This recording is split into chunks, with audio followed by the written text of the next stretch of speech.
Hello, अस्सलाम वालेकुम। मैं प्रोफेसर शमीम अहमद आज अपने YouTube channel forum for secular democracy and social justice पर कुछ अपोजिशन यूनिटी के बारे में बात करना चाहूँगा। देखिए, जैसे कि नीतीश जी ने इनिशिएटिव लिया है और वो बातों को आगे बढ़ा रहे हैं, हर पार्टी के नेताओं से मिल रहे हैं, तो इसमें दो राय नहीं कि अगर इन्हें बीजेपी का मुकाबला करना है तो अपोजिशन तभी कुछ कर पाएगी जब ज़्यादातर सीट्स पर 1:1 एक बीजेपी के कैंडिडेट के अगेंस्ट एक अपोजिशन का कैंडिडेट हो। लेकिन अब सवाल ये है कि क्या ये मुमकिन है। मुमकिन होने की डायरेक्शन में नज़र तो आ रहा है, लेकिन कुछ पार्टीज़ के अपने रिजर्वेशंस हैं। जिन पार्टीज़ का सर्वाइवल ही कांग्रेस की मुखालफत करके, या ये कहिए कि कांग्रेस की ही स्पेस को लेकर के उन्होंने अपने को एस्टेब्लिश किया है। इसमें 4 पार्टी हैं, ख़ास तौर से बंगाल में ममता बनर्जी, तेलंगाना में केसीआर, यूपी में अखिलेश जी और दिल्ली में केजरीवाल। इन्हें कुछ रिजर्वेशन है, इन्हें कुछ डर भी है कि कहीं कांग्रेस इनकी स्पेस पे कब्जा तो नहीं कर लेगी। लेकिन राहुल गांधी की पदयात्रा के बाद और उसके बाद कर्नाटका के रिजल्ट्स के बाद और फिर जो डिफरेंट एजेंसीज़ ने अपोजिशन लीडर्स के ख़िलाफ़ मुहिम चलाई है, रेड्स वगैरह हैं, उसके बाद इन सब को भी ये एहसास हो गया है कि अगर हम सब साथ नहीं चलेंगे तो ये सर्वाइव नहीं कर पाएंगे।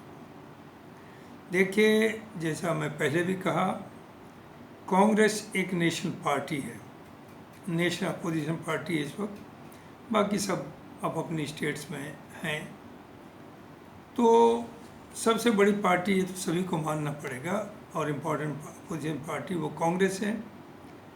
तो इसमें लेकिन साथ साथ कांग्रेस की भी जिम्मेदारी बढ़ जाती है, वो सबको अपने साथ लेकर के चले और कोई ऐसा रास्ता निकाले जिसमें एज फार एज पॉसिबल ज़्यादातर लोग एक साथ आएँ और एक साथ आगे बढ़ें। अब इनमें एक बच जाते हैं नवीन पटनायक जी। उनका एक अपना सोच है, उन्होंने कांग्रेस और बीजेपी से तकरीबन बराबर की दूरी रखी और पिछले 20-25 साल से वो अपनी हुकूमत चला रहे हैं। अब जैसे अभी रिसेंट मामला आया केजरीवाल साहब के साथ, जो 5 जजेस सुप्रीम कोर्ट की बेंच ने ये तय किया कि इलेक्टेड पार्टीज़ ही का एक ज़ाहिर है गवर्नमेंट को चलाने में जिम्मेदारी है, लिहाजा पोस्टिंग और ऑफिसर के तबादले वगैरह ये उन्हीं की जिम्मेदारी होगी और उन्हीं के अंडर में होगा। ज़ाहिर है बीजेपी ये नहीं चाहती, बीजेपी लेफ्टिनेंट गवर्नर के थ्रू पूरा कंट्रोल रखना चाहती है, लिहाजा उन्होंने एक ऑर्डिनेंस पास किया।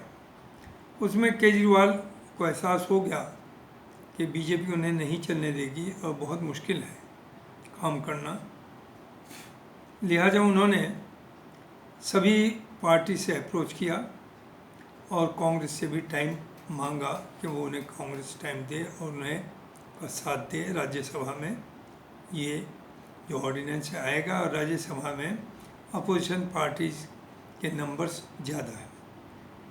बड़ी अनफॉर्चुनेट बात यह है कि कांग्रेस में कुछ डिस्करेडिटेड लीडर्स जो कि हमेशा एक अच्छी राह को रोकने के लिए रोड़ा बनते हैं, वो मौजूद हैं।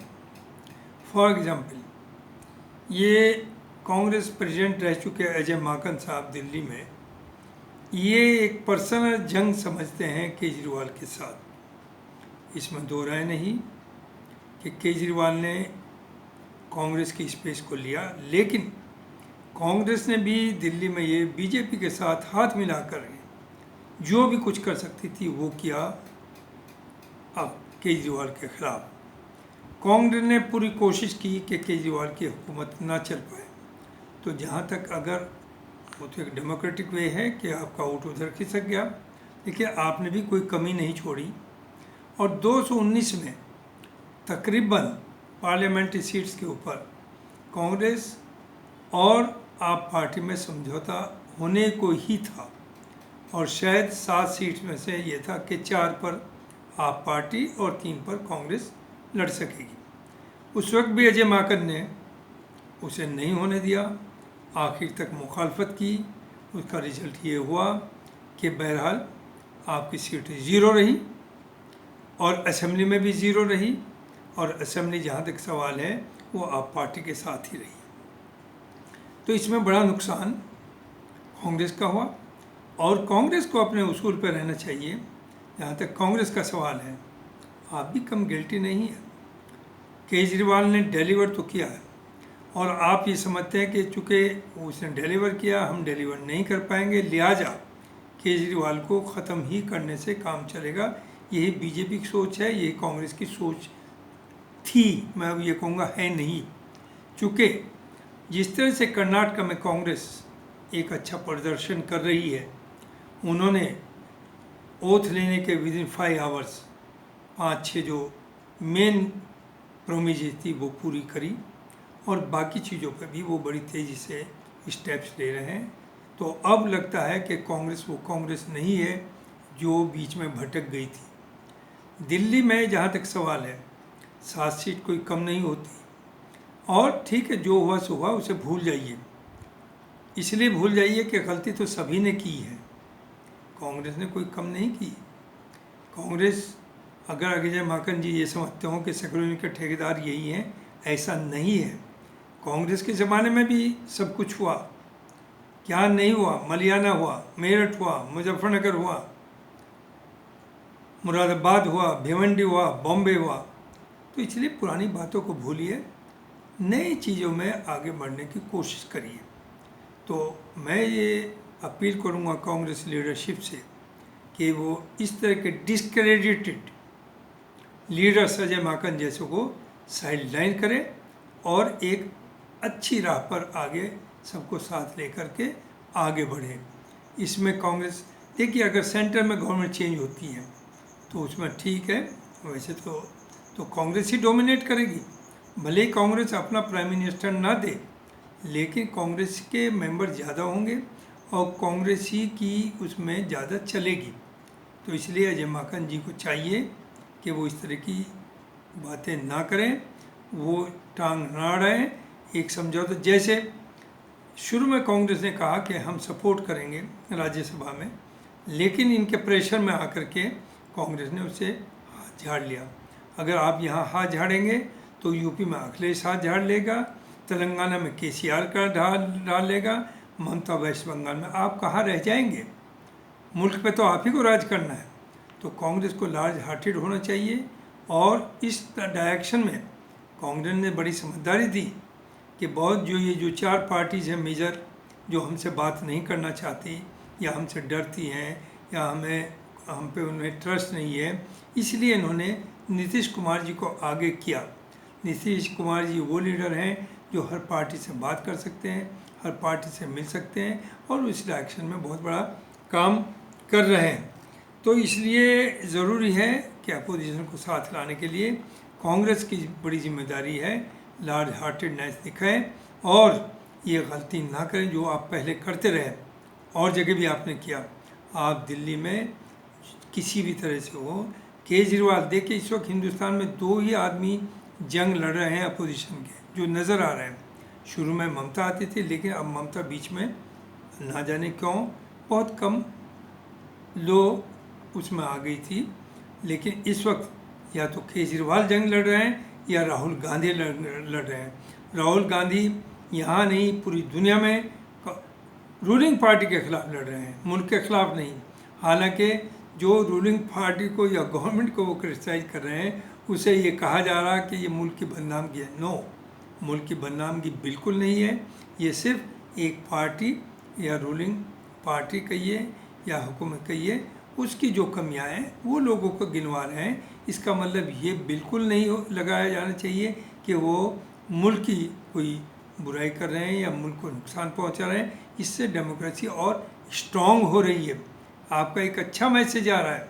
लोग बाहर के कह रहे हैं कि लुक हेयर, ये इंडिया की डेमोक्रेसी का रीज़न है कि लोग जो हुकूमत वहाँ पर है उसके ख़िलाफ़ भी अगर समझते हैं तो बोल सकते हैं। तो ये इसलिए मैं समझता हूँ कि 2024 के इलेक्शन में बहुत टाइम नहीं बचा है।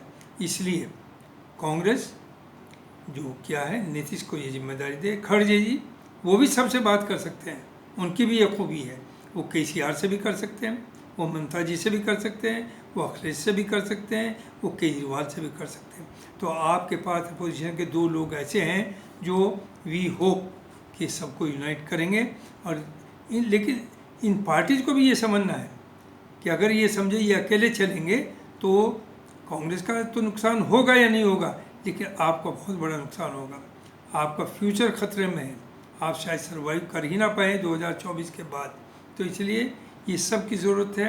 और जहाँ तक फिर मैं रिपीट करूँगा, मुसलमानों का सवाल है, मुसलमान बिल्कुल इस चीज़ को अपने कंधे पर रखें कि बीजेपी हटाओ। ये हमारी जिम्मेदारी नहीं है। हमारी जिम्मेदारी है कि जो अच्छे कैंडिडेट्स हैं, जो सेकुलर कैंडिडेट हैं, जो डेमोक्रेसी और जस्टिस में यकीन करते हैं, सबको साथ लेकर के चलना चाहते हैं, ऐसे कैंडिडेट्स को इर्रेस्पेक्टिव ऑफ देयर पार्टी उन्हें सपोर्ट करें और उनका साथ दें। लेकिन चूँकि अगर मुसलमान समझता है या जैसे एक हेट्रेड क्रिएट करने के लिए, पोलराइजेशन करने के लिए बार बार कहा जा रहा है कि मुसलमानों ने कर्नाटका में बीजेपी को हराया, कांग्रेस को पावर में लाया, ये बिल्कुल गलत है। ये बात नहीं करनी चाहिए। हाँ, बाय एंड लार्ज मुसलमानों ने सपोर्ट किया कांग्रेस को, क्योंकि कांग्रेस ने अच्छी बातें करी, अच्छे वायदे किए लोगों को, सबको साथ लेकर के चलने के किए, इसलिए मुसलमान उनके साथ आया। अभी भी अगर अपोजिशन का कोई भी पार्टी होगी जो अच्छी बात करेगी, जो उन प्रेमिसी को पूरी करने की बात करेगी, जिनमें करप्शन मिनिमम होगा, उन्हें मुस्लिम्स को सपोर्ट करना चाहिए कैंडिडेट बेसिस पर, ना कि ख़ास पार्टी के बेसिस पर। ये मुझे कहना था।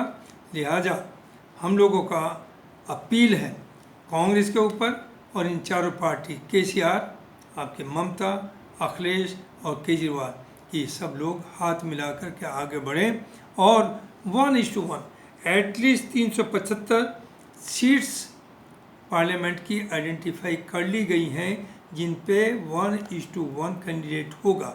लेकिन बेहतर होगा कि आप 543 नहीं तो 500 सीट्स पर कम से कम 1:1 इलेक्शन हो और फिर लोग मैदान में आएँ और देखें किसके साथ पब्लिक है, ज़्यादा है, किसके साथ कम है।